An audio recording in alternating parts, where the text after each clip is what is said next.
If this is the biggest film coming out this month, we may be doomed. What's going on, y'all? I'm Movie Man Mikey, and today we're going to be talking about Argylle. In Argylle, we follow author Elly Conway as her mundane life gets upended when her spy novels begin to reflect the events of a real spy organization a little too closely. So heading into this, I'd say I was definitely excited, but I also had some skepticism as well. So when it comes to Matthew Vaughn's filmography, I've enjoyed most of the films that I've seen from him. I think the first Kick-Ass movie is a pretty entertaining film. When I saw X-Men First Class the one and only time in theaters, I really enjoyed it. And at this point, I would consider Kingsman: The Secret Service to be almost a classic. But with the release of its sequel, The Golden Circle, back in 2017, the levels of absurd goofiness had derailed my vested interest in the universe, so much so that I didn't even check out the prequel that came out in 2021, The King's Man. And ultimately, after watching, it pains me to say that I thought this was terrible. First, let's get the good out the way. Sam Rockwell as the spy that initially gets into contact with Ellie was by far the most entertaining aspect. That's not too shocking considering he's never given a bad performance in anything I've seen him in, but I really must stress that without him in this role, I think I might have completely despised this film. Bryce Dallas Howard as the lead character does have that archetypal trope of, the fish out of water who is kind of confused at first with how to go about,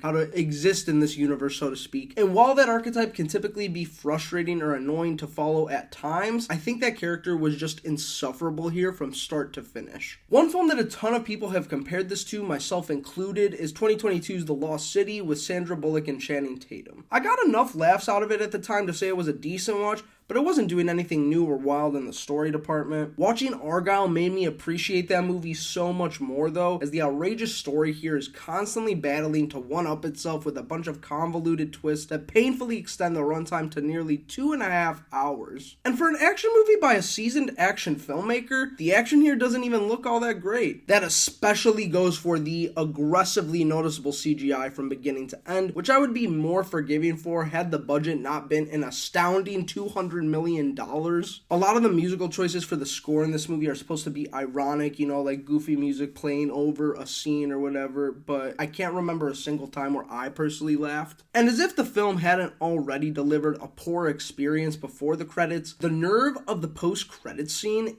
is laughable, but also pretty infuriating. All things considered, I'm giving Argylle a 1.5 out of 5. What a shame this was as bad as it was. In the slate of Matthew Vaughn's future projects, one of them is a Kick-Ass reboot.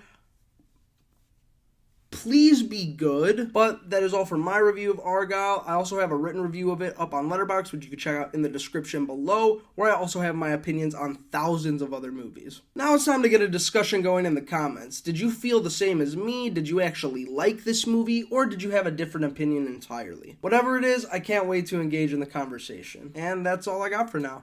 Thanks a ton for making it to the end. I've been Movie Man Mikey, and always remember, enjoy yourself.